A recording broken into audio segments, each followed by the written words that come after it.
It's not centered, it's not centered, it's not centered.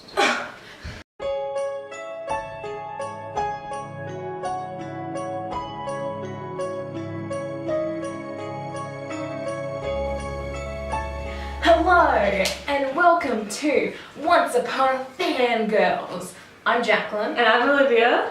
And today we'll be talking about episode 9 and 10 of season 6 of Once Upon a Time. So initial thoughts on the episode, Jaclyn. What would you give a rating out of 10 for each of the episodes? For episode 9, probably like 8. What an 8? I'd give it a 9. Yeah. I really liked that episode.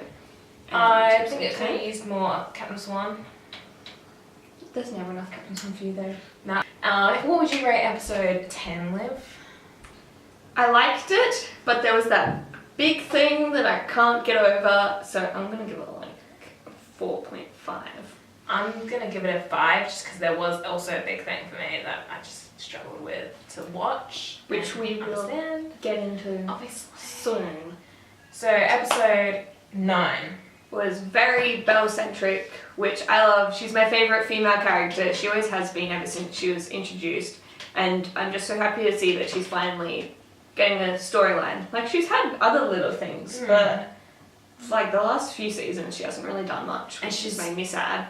And she's so much stronger, and like everyone's helping her now, not just like her helping them and not getting anything back, and so she feels like a proper part of the group now. Yeah. Because she used to just be off at the side, and they kind of just went to her when they needed things, and you know that was it. That was all her character was for a while.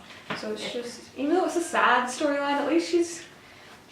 And then, which is the main thing of the episode, was she was finally giving birth, and evil queen, tea, whatevs.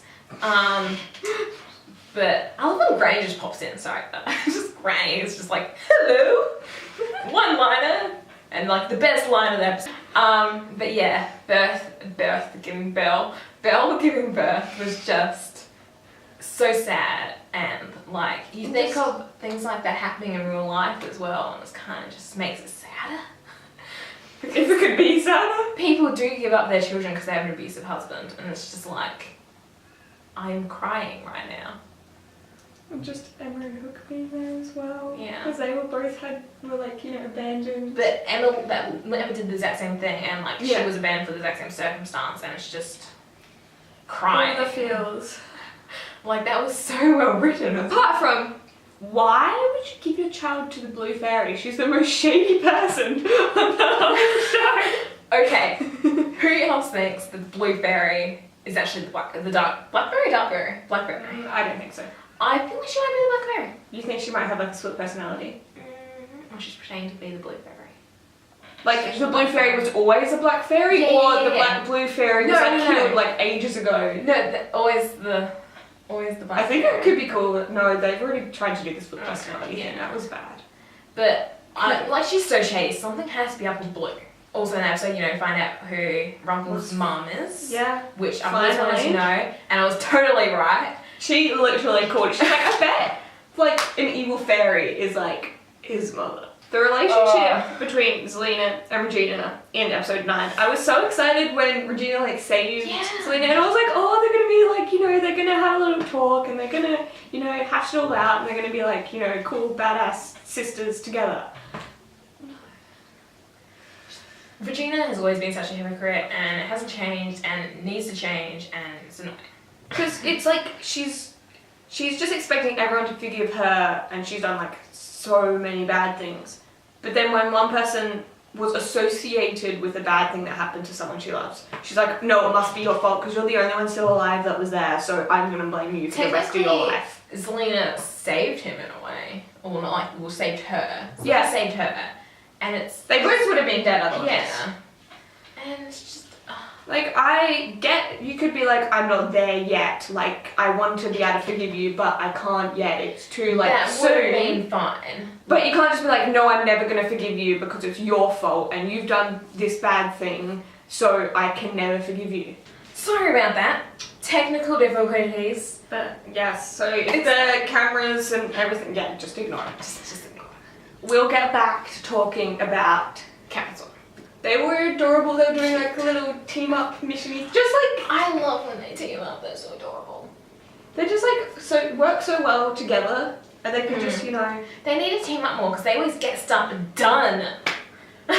Yeah, apart from it didn't really work because the got stuff done. The squid ink didn't last. Yeah, but they found their knife. Sword. Same thing. No. Episode 10. Where to start? We should start with the parallels of the episode. Oh, there were so many good parallels, like, you know, to the first episode. Well, the first Sorry I'm late. Sorry. And the candle. And it just made, it was just like such a good throwback. And it felt like more like a 100th episode than the actual 100th episode. Because that's what you want in a 100th episode. You want like throwbacks to the start and, you know, to the roots and what made it amazing to start with.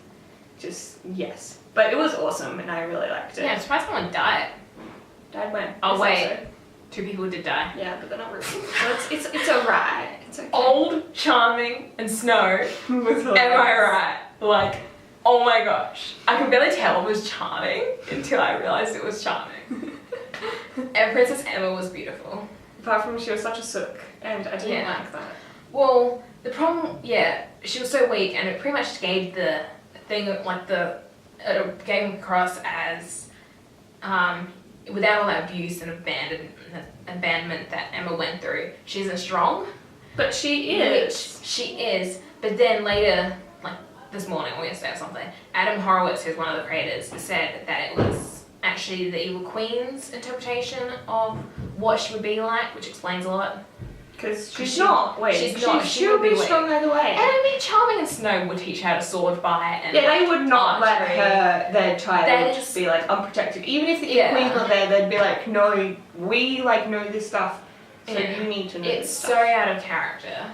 But that's right, it's okay. It still made it for an interesting episode. It was hilarious. Like her singing Someday My Prince Will Come and then Imp Rumpel humming Someday My Prince Will Come. Did he hum that? I didn't notice that. That's and cool. Imp Rumpelback was just in his prime. Because he was my favourite Rumpel.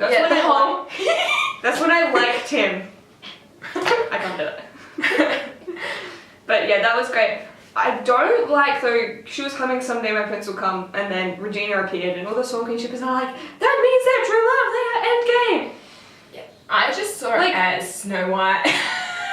Yeah, like it was, you know, there was cute Swan Queen scenes that they're allowed to appreciate, but I feel like they have to also realise that it is 100% confirmed that they are not true love and they will not be endgame and just have to accept, because I feel like I have ships on other shows that I know will never end up together, but I'm like, that was a cute scene. They should be together. But I'm not like they will be together because I know they won't be. I was so excited when they announced Gideon as the hood. Because, at first I was frustrated because, you know, they were trying to make it think it was Jafar. She was a snake. She texted me just Jafar, and she's like, no, Jafar. I was like, they tried to make it seem like it was Jafar. Yeah. And I was just like, no. It stopped before I found out, so I thought it was Jafar until I went to find out. Gosh. So I didn't know for a really long time, and I was really confused because I already knew from a spoiler that it was like Gideon, and I'd watched the promo before the end of the episode because I thought it ended like there in the middle of the sentence for whatever stupid reason. Yeah. And yeah, so well, I saw that it was Gideon, and then I forgot, and then I was just I watched it in like the middle of the night. So then I was just so like annoyed that when I saw the snake, I just completely forgot that I thought knew the reason that he was under the hood was looking like a dream thing. And so that's why it was a spoiler, it was under the hood. But no, he is actually under the hood. So that was cool. And Robin the way they brought Robin back was just such like I loved it. It was just such an epic moment, and apart from Regina's idiot, but I'm kind of happy that they didn't go through. And now, we get to explore the alternate universe, and we get to see more characters. So Hook, I think August is coming back. Yes, I saw him in the promo. I was so excited. And we've got that engagement, which I'm hoping is Hook. That's something I didn't enjoy was how Hook was in this episode. Like, I love that scene where he's like, "Now go kiss your damn wife." Like, that was hilarious. But no, he just keeps so asleep, let's be real. But if it was really, like, he seemed out of character because normally he would be going after Emma. But there wasn't anything he could do at the same time. Yeah, I know, but usually he'd try more. Yeah, I know. Okay, do we want to go into... Okay, so we're starting a new segment for this season. It's called Olivia's Once Upon a Time in Wonderland rant. And how it doesn't work as Once Upon a Time. Yeah. So, Apart from, I don't feel like there's not going to be any more rant because I think all the Wonderland stuff's gone now. Anyway. That is not how genies work. You got the bottle and you got the genie. No matter if you have the genie or you have the bottle, like Jaclyn did in Wonderland, he kidnapped the genie and hung him over a massive pit and had the bottle, doesn't mean he's the genie's master. You have to, the person who is the genie's master must use up all the wishes before someone else can rub the bottle and become the master. So Jaclyn should still be the master. Although I did love how like Aladdin was like, just like so annoyed, just like, ew. And then and to Regina he was like, yeah! Okay, so we were having massive technical difficulties with my camera. It's really not working, so we're just going to end the video here. Sorry. So don't forget to subscribe, comment. Like, comment. Yeah. And we'll see you Sometime when we've got the camera fixed, I guess. Yeah. Which will hopefully be soon because my camera is broken. I have to find a new camera. But yeah. So anyway, thank you for watching. Hope you enjoyed. Bye.